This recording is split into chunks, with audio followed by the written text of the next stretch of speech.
faire ici. Que vous avez découvert Ivoire TV. Ivoire TV.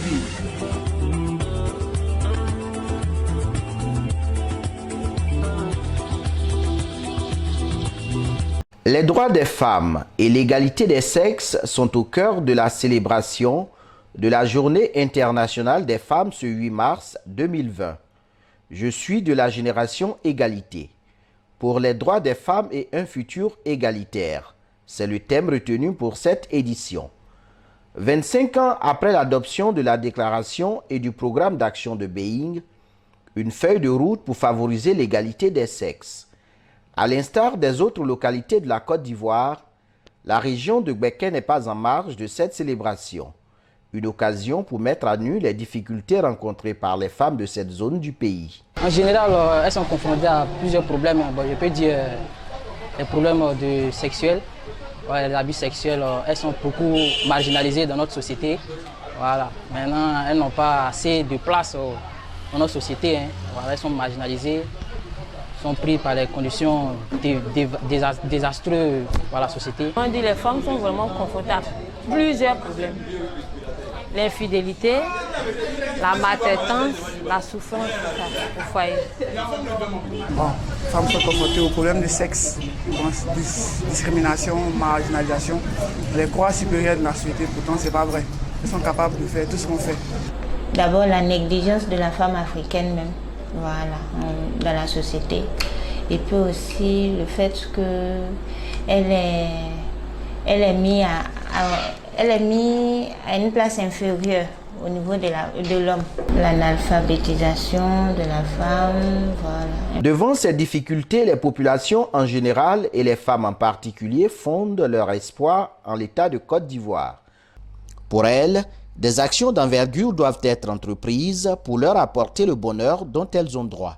On demande au gouvernement vraiment de pouvoir aider les femmes démunies. Surtout les femmes sont beaucoup... Il y a des femmes qui ont... Plein de femmes ont perdu leur mari, sont seules avec leurs enfants. Donc je demande vraiment que le gouvernement les aide en les soutenant financièrement. Pour l'amélioration des conditions de vie de la femme, d'abord on doit plus les prendre au sérieux. On va les mettre au même pied d'égalité que nous, parce qu'on est pareil. Donc le gouvernement doit plus appuyer des projets, des réformes dans ce sens-là. L'appel que je pourrais faire peut-être, c'est que vraiment le gouvernement pense vraiment plus aux femmes. Parce qu'il est important d'aider les femmes à se réaliser autres. Donc c'est un peu ça. Selon moi, le gouvernement doit beaucoup à la femme parce qu'elles nous ont mis au monde. Le gouvernement doit mettre même d'égalité à la femme et les hommes parce qu'elles sont trop marginalisées. Et puis un peu mettre en place une société pour les aides financières pour leurs activités. Pour moi, lorsque une femme a été violée ou battue, qu'elle part porter plainte, elle craint déjà son agresseur. Donc lorsque celui-là est en liberté, il faudrait qu'on leur donne des bracelets d'éloignement afin que lorsqu'il vient pour se venger, en quelque sorte, si cette dernière, elle soit protégée. Qu'on accorde des droits aux femmes, surtout des droits dans l'administration, qu'on les favorise en quelque sorte parce qu'après le boulot, elles sont chargées à faire les tâches de la maison. À propos de l'heure dans l'administration, si le travail devait commencer de 7h et prendre fin à 17h, une femme mariée dans l'entreprise devrait descendre soit à 16h pour bénéficier des travaux ménagers. C'est ce que je voulais que l'État apporte. Dans sa déclaration, la directrice exécutive de l'Organisation des Nations Unies, ONU Femmes, Founzil Mlambo, a souligné que 2020 est l'année pour l'égalité des sexes. Pour elle, tous les obstacles persistants à l'égalité des sexes doivent être détruits. L'appel est attendu par l'association Africa Femmes Initiative Positive, AFIP, qui se mobilise sur le terrain pour promouvoir l'éducation de la jeune fille. En prélude à cette journée internationale, l'AFIP a investi les locaux du Collège moderne de Languibonou à une vingtaine de kilomètres de Bouaké pour sensibiliser les jeunes filles sur leur droit à l'éducation. Dispose les jeunes filles, c'est l'éducation. Pour réussir, c'est l'éducation, les filles comme les garçons. Mais il faut dire qu'il y a une certaine égalité en ce qui concerne l'éducation, la scolarité chez la fille et chez le garçon. Les chiffres sont édifiants. Sur 100 filles qui vont entrer au CP1, seuls à peu près 18% vont arriver en terminale. Et donc il y a une grande déperdition, un non-achèvement, et c'est de ça un peu qu'on a parlé. Donc nous avons essayé de relever qu'est-ce qui provoque ces sorties-là du cursus scolaire. Et avec les jeunes filles, nous avons échangé pour non seulement comprendre un peu leurs difficultés, mais surtout leur donner des conseils, que ce soit les politiciens, les associations de village, les enseignants, les parents, les ONG, tout le monde est concerné parce que l'État doit construire des écoles, doit favoriser l'accès à l'école. Dans les communautés, chaque communauté doit faire de la sensibilisation pour que les parents inscrivent les filles à l'école. Donc, à tous les niveaux, chacun doit, de la communauté, chacun doit jouer sa part. Les parents, la famille doit jouer sa part. Mais les jeunes filles elles-mêmes, c'est sur ça que nous nous sommes appesantis, doivent savoir qu'il faut qu'elles travaillent. Les filles du collège moderne de Languibono sont unanimes.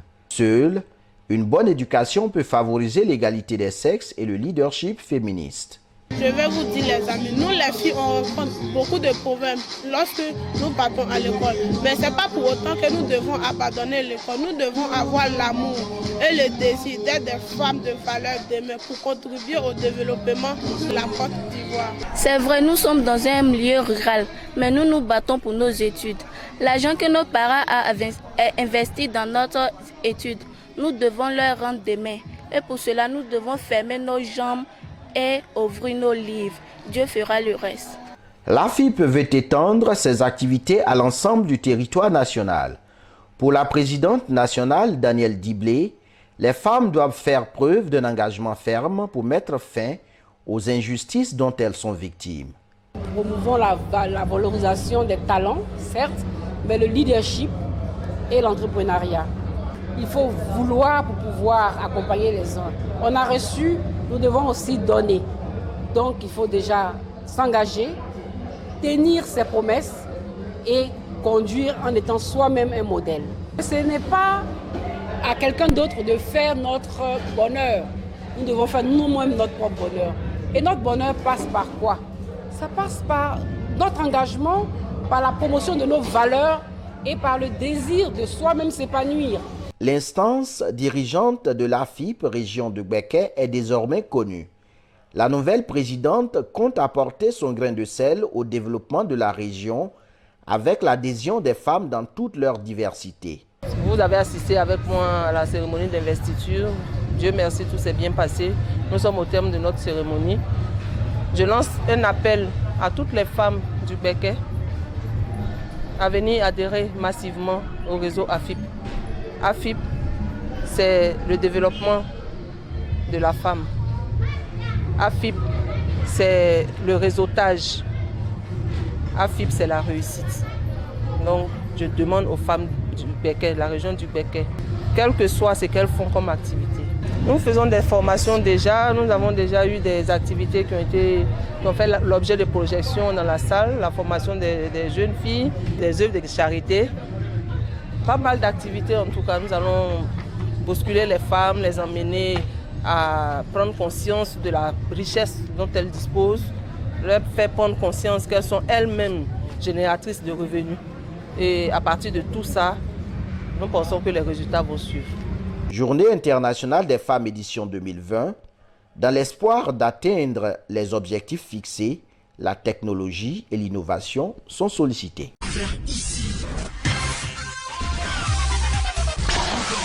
Que vous avez découvert Ivoire TV. Ivoire TV.